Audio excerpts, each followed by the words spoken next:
constantemente numa série de situações. Não restam mais do que 5 conversíveis com este motor no estado, e quando acabarem, já era, pois não estão mais sendo fabricados. Este é um dos 2 únicos terrenos ainda à venda neste loteamento. Você não vai querer o outro. Não recebe muita luz do sol. Convém comprar mais de uma caixa porque a produção foi reduzida, e não sabemos quando receberemos mais. Algumas vezes a informação do número limitado era verdadeira, outras vezes totalmente falsa. Em todos os casos, porém, a intenção era convencer os clientes da escassez de um artigo e assim aumentar seu valor imediato aos olhos deles. Admito ter desenvolvido uma admiração relutante pelos profissionais que faziam esse dispositivo simples funcionar de uma série de maneiras e estilos. Fiquei mais impressionado, porém, por uma versão específica que estendeu a abordagem básica ao seu extremo lógico vendendo uma mercadoria em seu ponto mais escasso, quando aparentemente não podia mais ser obtida. A tática era empregada com perfeição por uma loja de eletrodomésticos que investiguei, em que 30 a 50% do estoque estava regularmente em liquidação. Suponhamos que um casal na loja parecesse um pouco interessado em certa mercadoria. Vários tipos de sinais revelam esse leve interesse. Um exame mais detido do que o normal do aparelho, uma olhadela no manual de instruções, discussões em frente ao produto, mas nenhuma tentativa de consultar um vendedor para obter informações. Após observar um casal agindo assim, um vendedor poderia se aproximar e dizer: vejo que estão interessados nesse modelo aqui e entendo por quê. É um ótimo aparelho por um preço excelente, mas infelizmente vendi para outro casal menos de 20 minutos atrás. E se não me engano, era o último.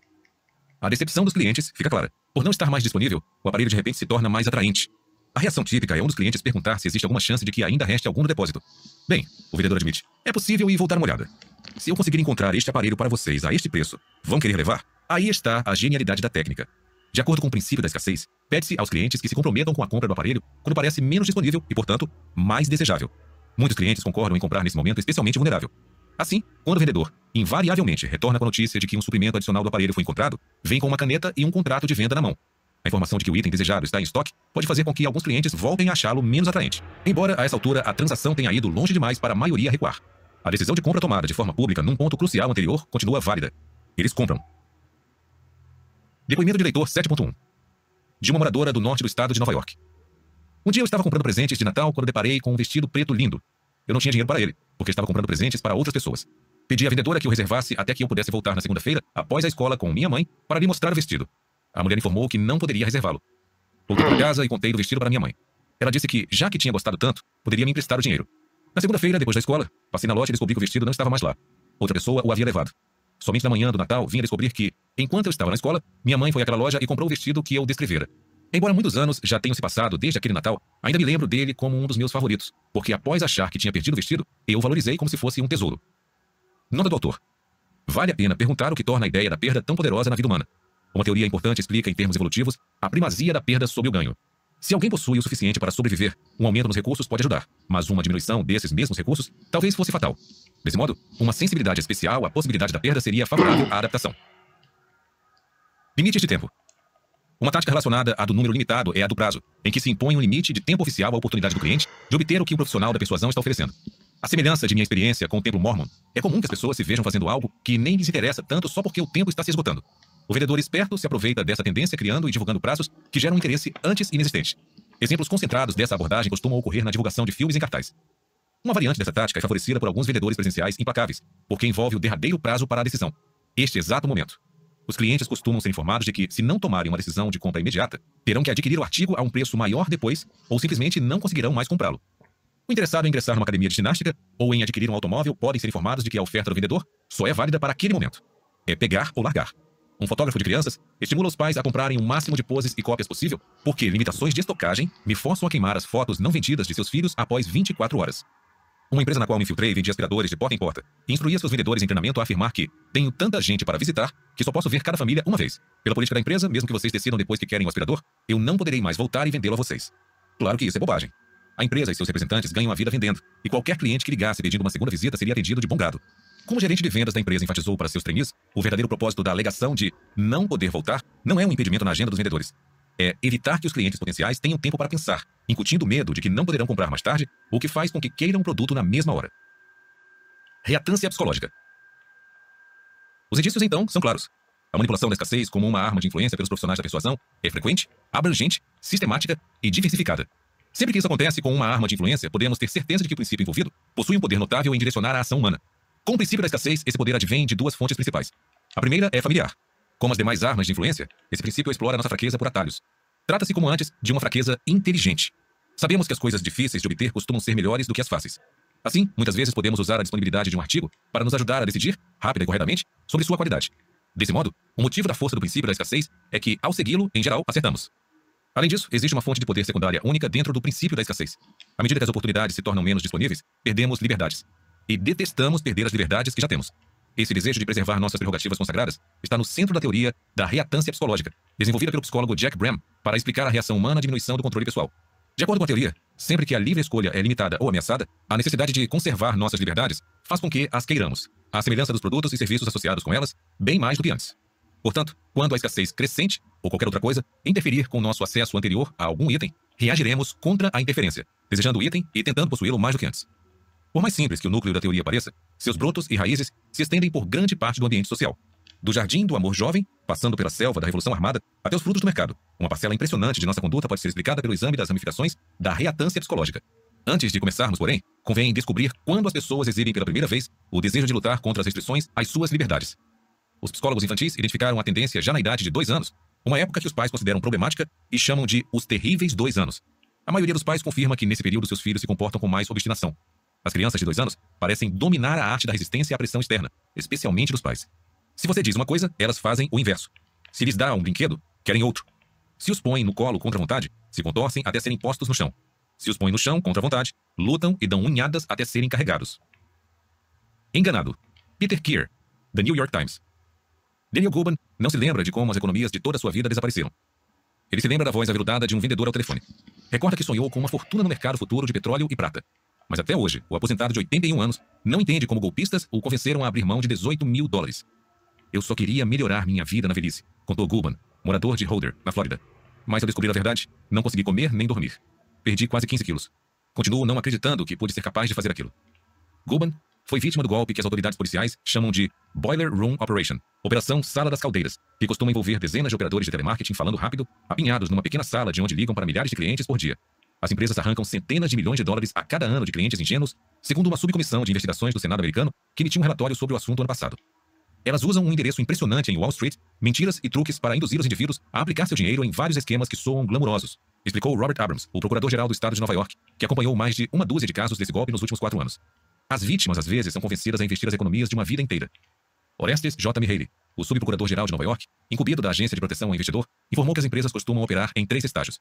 Primeiro, Mihaly disse, vem a chamada inicial em que um vendedor se identifica como representante de uma empresa com um nome e um endereço que soam impressionantes. Ele simplesmente pergunta ao cliente potencial se concorda em receber os folhetos da empresa.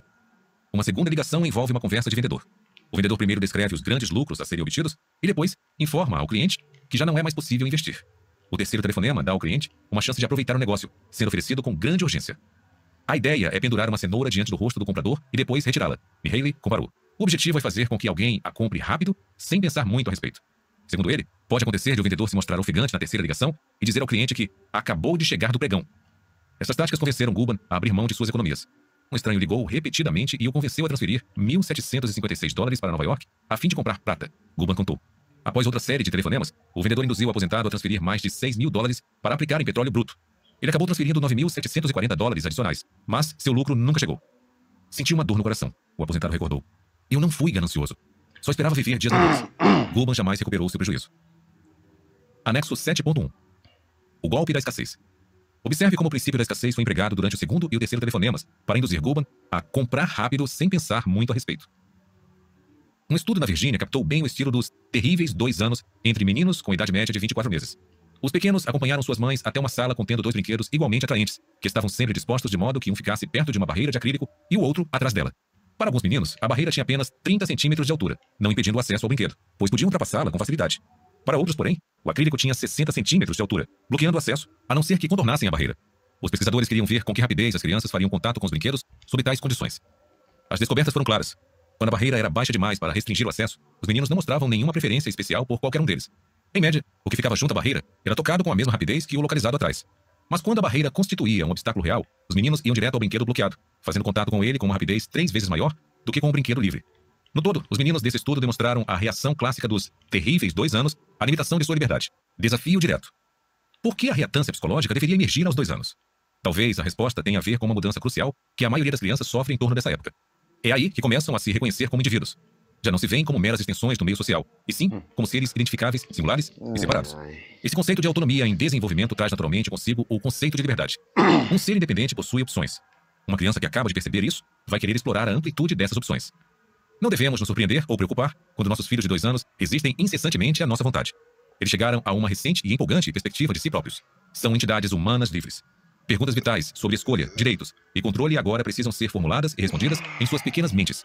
A tendência a lutar por cada liberdade e contra cada restrição pode ser mais bem compreendida, então, como uma busca de informações. Ao testar os limites de suas liberdades e, ao mesmo tempo, a paciência dos pais, as crianças estão descobrindo onde em seus mundos podem ser controladas e onde podem assumir o controle. Como veremos adiante, sábios são os pais que fornecem informações altamente coerentes. Reatância adulta. Amor, armas e cerveja. Embora os terríveis 2 anos possam ser a idade mais perceptível da reatância psicológica, a forte tendência a reagir às restrições às nossas liberdades se manifesta durante a vida inteira. Uma outra fase se destaca, porém, pela forma especialmente rebelde que essa tendência assume: a adolescência.